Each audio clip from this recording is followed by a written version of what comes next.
Well, cut off the 1, because that's what math does. You get to cut off certain things. So you were 0.22. We'll give you the benefit of the doubt. No more with that 1, that thousandth, gone. So you blew a 0.22. But lab came back and said, guess what? We ran his blood, which is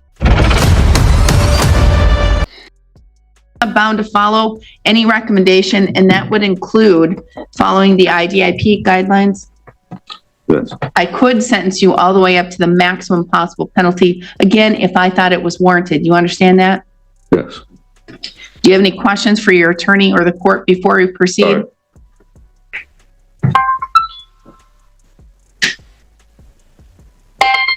And that's all kinds of fun today.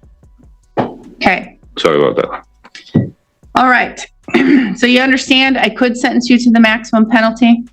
Yes. Okay. Any questions? Just one. It's just kind of a math question. I just want to know if it's fictional or fact. Math is usually not fiction. Why, it's math. And yeah, so I'd just like to be explained, like, how the math works. So I'm pretty good at math. You want me to get a math professor in here to explain it? Because I'm not a mathematician. That's what he said. That he's not a mathematician because he's not. Because quite honestly, we go to law school, so we don't have to do math. But we have to do math in our job. What's your question? Just to know if this is fictional or factual. I don't know what this is. Would you like me to? No, what is this, Mr. Keene? Your Honor, I think I explained. The issue, and it's been up with Ms. Anderson is he had a question about the grams per 100 milliliters. Dude, and that's a scientific question. You can call up the scientists or the lab analysts that do that. I'm not in charge of that. And the legislature makes up the laws. Okay. I'm in charge of following and enforcing the laws. Okay. So what's your question? You think that you were below the limit, above the limit, beyond the limit, how they came up with the limit? According to this, I was not above the limit. Okay, and that's like a AI chatbot thing, right? Yeah. So Yeah. maybe it's wrong. I don't know. Yeah, it is. An AI chatbot? But Are we using artificial intelligence? it's just that I was measured in thousands, and the law goes by hundreds. We can have a trial if you want. I am so great to have a trial. I love having trials, especially when the lab analyst comes, and especially when then it completely opens up to the maximum penalties. That's great and fine with me. Is that what you wish to do, and have a lab analyst up here to explain all of the scientific reasoning behind the calculations and behind their testing? This is where the courtroom tension really kicks in. The defendant starts challenging the science behind his DUI test, as if arguing decimals could undo the evidence. Watch how the judge handles this slippery math defense. Just take me to jail. Okay, I think that's his way of saying he's not rushing to press the point, Your Honor. All right. Okay. So, now, did you review the criminal complaint with your attorney? And it has all of those facts that says what happened that day from the officer's perspective and from your perspective, because you said, I only had 1 or 2 beers, which we know isn't factually true. No, I had 0. I had drinking the night before. So then you drank a lot more than 1 or 2 beers the night before. I had a six pack of 16 ounces and a 16 ounce and yet you blew a .221 allegedly in the criminal complaint. Yeah, and that's what I'm saying is that 221 is thousands, not hundreds. Oh, Mr. Lamprecht. Mr. Lamprecht, It's 0.08 in Wisconsin to be legally drunk. And for 1 or 2 beers or a 6-pack or whatever you said the night before, unless you are a chronic alcoholic who drinks all the time, you won't wake up the next morning to blow a 0.221. It's impossible. Exactly. But you did. And we have lab, right, Mr. Renicky? We have a lab. What does lab say? Where they tested it with scientific stuff. I didn't mean to put you in a bad mood. 0.19. You did by starting by being late. I Okay, apologize. you're not supposed to be late to court. Okay, you're supposed to be here early so you can meet with your attorney. And quite honestly, and it's taken you. Viewers, this moment's key. The judge's patience is cracking. She's heard every excuse in the book, but this one? Trying to math his way out of a 0.22 BAC. It's like arguing gravity shouldn't apply to you. Months and months and months and months and months and months and months and months and months to do the IDIP program. I gave you yet another chance. And now you're here debating. No, I'm just Science. saying, anytime you put a numeral behind the decimal, like 1 numeral behind the decimal is a tenth. 2 numerals behind the decimal is a hundredth. Yep. 3 numerals behind the decimal is 1,000th. Yep, I know math. Okay, and 1,000th is 10 times less than 100th. Well, let's cut that off, okay? You blew a 0.22 with a PBT. 221. Or 0.221, okay? So let's say you will cut off the 1, because that's what math does. You get to cut off certain things. So you were 0.22. We'll give you the benefit of the doubt. No more with that 1, that 1,000th, gone. So you blew a 0.22. But lab came back and said, guess what? We ran his blood, which is more accurate. And it gave us a better truth of what happened. And it was 0.19. 0.19. It's 0.08 in Wisconsin to be legally intoxicated and operate. So you get it now? You understand now? I don't understand how 1,000 is 100. I cut it off. I agree with, I'll give you the benefit. I cut that off. It's 0.22. It's 0.22. But no, if there's 3 numerals, because if it was point. Mr. Renicky, I'd love to have a jury trial because it sounds like he doesn't understand the science and he wants to have a lab analyst here. And there it is, the offer of a jury trial. When a defendant questions lab results, that's his right. But legally, it's risky. Juries tend to trust lab analysts, not amateur mathematicians. Do you think he'll go through with it? Is that right, Mr. Keene? Is that what I'm hearing? He wants to have a jury trial because we can facilitate that next week. I'm just saying what math. I had a jury trial come up, not next week, the week after. We can get a jury trial. Is that what you want? You want to fight that issue of this extra 1,000th in the decimal point? It's not an extra 1,000th, though. It's 1,000th or it's not. Okay, it's 1,000th or it's not. Yes. You want to go to trial over that and have the lab analyst explain it? Because I'm going to tell you, she is far smarter than I am when it comes to science and to explain it to you. Then maybe you'll be able to understand. You won't be able to ask your questions. How about this? Can I just go to jail and I'll give you this copy? I don't need the copy. Okay, and then just so give me the knowledge because I like math and Here's what you can do to gain knowledge. Call up a lab analyst, have them explain it to you. Because that's what happens in a jury trial. And I hear it. It goes on for hours. I'm not trying to hours. piss you off. Just take me to jail. I'm fine with that. I have the money finally at the last moment. You've been very giving, lenient with me and giving extensions. You're fair. And I'm here. And I'll go to jail, get out. I got a job. And All right. So, are you admitting that you at least blew over a 0.08 or at least 0.08, at least blood alcohol content was in your blood at the bare minimum? I agree that I blew a 0.221 and I agree that my blood alcohol was at 0.190. Okay. All right. I agree with those. And do you agree that you operated or drove a motor vehicle? while in that state? I agree to that, yes. All right, Mr. Keen, may the court use the probable cause section of the criminal complaint to find a factual basis? Yes, Your Honor. Has anyone made any threats to you, Mr. Lamprecht? Any promises for you to plead guilty to this charge? Has they promised you anything? Hey, we're going to give you $1 million if you plead guilty.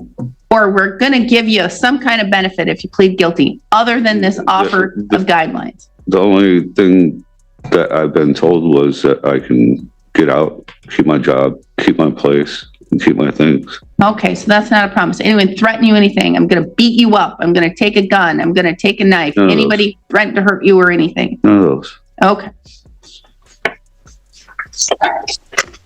Are you pleading guilty with a full understanding of what you're doing here today?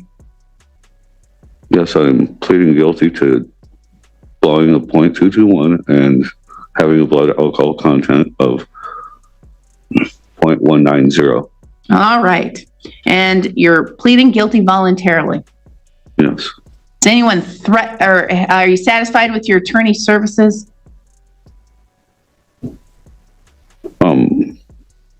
I guess 5 out of 10. 5 out of 10. Has he done a good job in the fact that he's looked to see if you had defenses? Because I'm going to tell you, your argument here is crap. I don't say crap in court, it's crap. I'm just trying to conversate. I'm not trying to argue. This isn't a conversate Okay. time, okay? This Okay. isn't a time to conversate.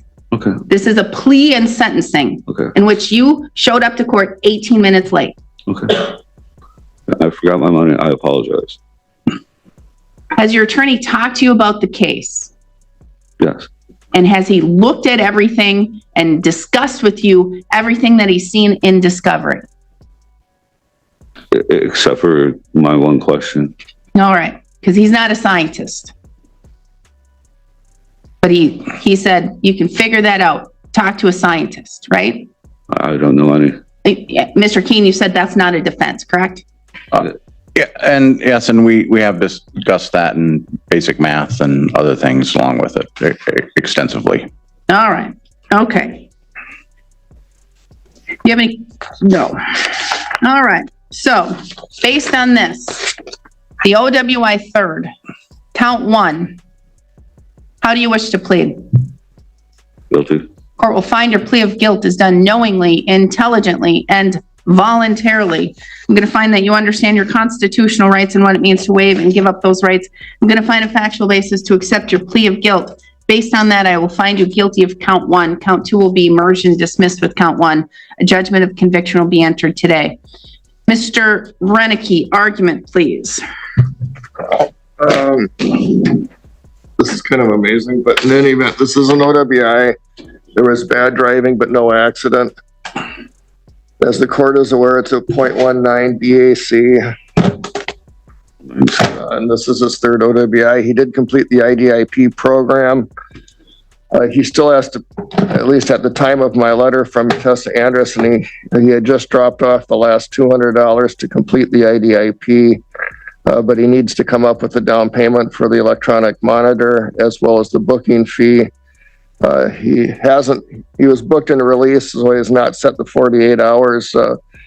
Because of the IDIP completion, inconsistent with the plea agreement, we would ask the court to follow the IDIP guidelines for the 1-9 and a third offense, which I believe is $1,911 for fines and costs. It's a blood draw, so there'd be a $10 blood draw, 45 days of jail, 24 months of ignition interlock, 75 hours of community service, and 24 months of revocation.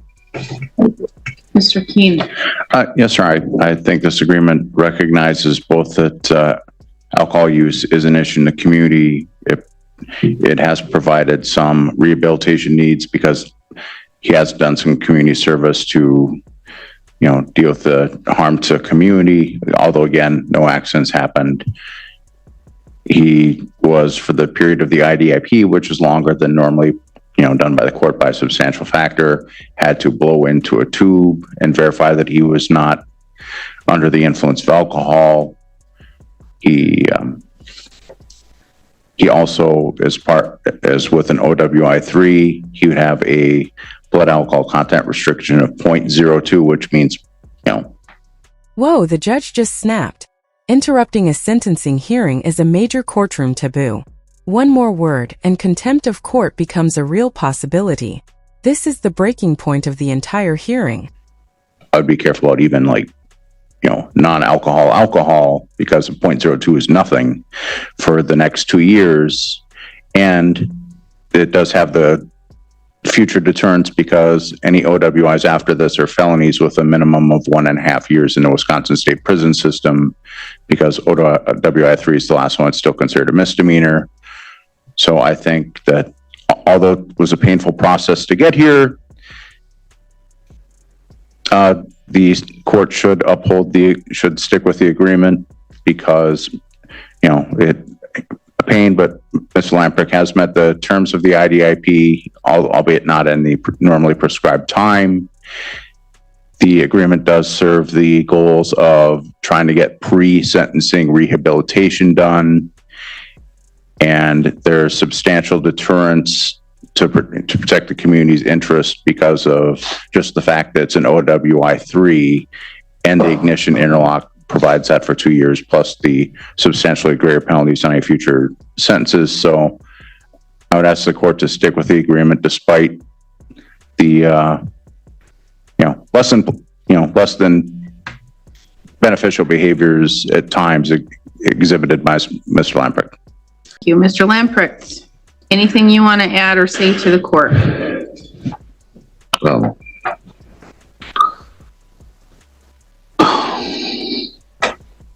Nothing that I haven't already. Well, what are you doing employment-wise and stuff that you're trying to help in the community? Yeah, I have a job. Okay. He has a job, he has a life, he is there waiting for him after he's done here today, which is all a positive thing. It's all about rehabilitation. OWIs are very serious. I don't make the law. The legislature makes the law.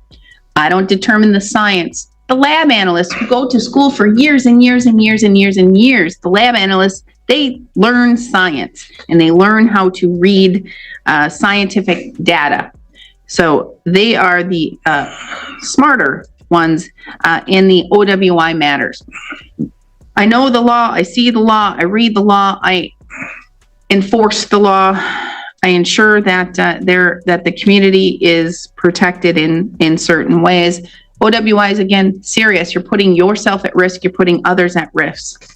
The fact that you blew a 0.221 at blood alcohol content from blood at 0.19 is serious, especially given 190. Sorry for interrupting. Don't interrupt me again. You interrupt me again and I will hold you in contempt. I will hold you in contempt and I will ensure that you have more jail time than what's being sentenced here today. All right? I like you and you're a fair judge. I'm not trying to piss you Then off at all. stop talking. Okay.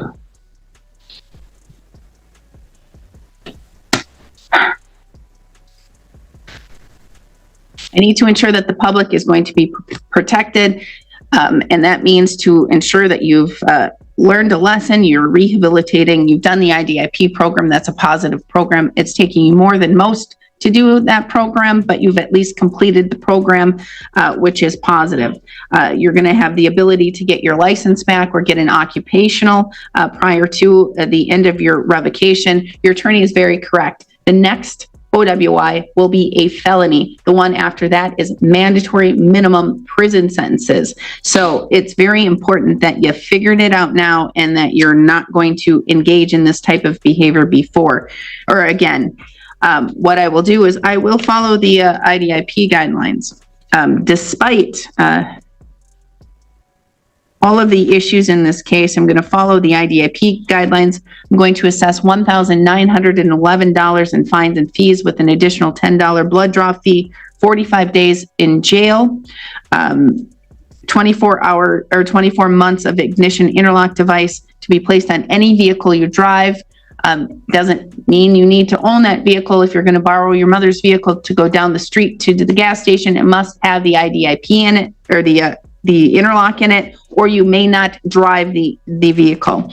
24 months of revocation of driver's license, OWI assessment and driver safety plan, 75 hours of community service. If you wish to convert the 75 hours to additional jail time, you can do so. Talk to Ms. Anderson. She will ensure that the court gets a letter, and you must pay for every, it's an additional 8 hours of community service for 1 day of jail time. So it's an additional $18 a day that you would need to pay if you wish to convert any community service to additional jail time. The defendant's last plea to waive fines denied. The judge's reasoning? This is punishment. A cold reminder that rehabilitation doesn't erase accountability. What do you think? Fair justice or too harsh? You must report immediately report to jail. And that means that you will have to go sit 48 consecutive hours before you are eligible to be released on monitor. I'm going to tell you, this is where I'm going to be very clear with you, Mr. Lamprecht. I take no excuse. If you are going to be released on monitor, you must prepay at least 30 days in advance. If you are even 1 day late on payment for a 30-day advance, you must sit in jail. You don't get additional time. This is where I'm very serious. You blow even a 0.0000001 with anything with alcohol, 0.00001, that's a violation to me. You will be immediately terminated off of the monitor. You will immediately report to jail, and you will sit the whole sentence, no good time, no Huber. I was near rubbing alcohol. I ate bang bang shrimp. I do not take that I ate tiramisu and it was made with real alcohol. Okay? I take no excuse. It is an immediate report, no good time, no Huber. You have 20 days to appeal. Should you fail to appeal within 20 days, you do lose that right. If you fail to pay your fines and fees, a civil judgment will be entered against you. You will also need to, you could sit up to 6 months in jail for that. I make sure that the money is paid. If it's not paid, it may result in an additional 6 months of incarceration. So ensure that you make your payments. When are you going to pay off the entire $1,921? I have enough for the monitoring and the jail fee at this time. $150 a month you must start paying. I'll give you August 1st. I'll give you a little stay until August 1st, but then in August, you must make your first payment at $150 a month until that's paid off in full. Again, if you miss one payment, a warrant will be issued. You could sit up to 6 months in jail. It's very important that you make sure you pay. 20 days to appeal. Should you fail to appeal within 20 days, you do lose that right. Report to jail immediately. Your DNA is ordered. They will take that. You can request it be expunged through a written letter to the Department of Justice. Mr. Renicky, what am I missing? I think you've covered it. Thank you. Mr. Keene. You're not on that, but I did have a couple of items. One is, and which didn't get filled out, if he has the opportunity while he's sitting to fill out the petition for half-price ignition interlock, if he qualifies, can he submit that to the court? He can. I'm not going to give him time to do it. He's going to go report to jail. Right. Understood that. Understand. And then the other item is one I filed way back in October, and you at the time rejected the proposed order so could you to waive fines and fees? Well, it's to reduce the fees by the amount paid for the IDI, the alcohol assessment and the driver safety plan if they're provided to the court. And the 10th Judicial District, I will admit it varies by court. Like Douglas County does it, Barron has it. Want me to waive? What it would be is like he has that fine of $1,900 and some bucks. What the statute allows is, if the court grants it, is to have the amount of the fine reduced by Mr. Lamprecht providing receipts to the court for the assessment and driver safety fund. No, okay. I don't do that. And so you can understand there's not much that can be waived. There's a lot of mandatory surcharges in there. And when you go through it, really, because I've had really poor people that have asked, can I just do community service with the ones that that cannot be waived? There's not really that many that can be waived. And plus, this is a punishment. That's part of the punishment. And so I see it as a punishment. And that's why the legislature has increased, and they continue to increase these fines and fees. It's to say, don't do it again. Don't do it again. Don't do it again. And so, no, I'm denying that motion. Yes, sir. Thank you. Ms. Atkinson. Can you ensure that he gets and reports to jail immediately? You may. Can I make a couple phone calls? That's up to the jail.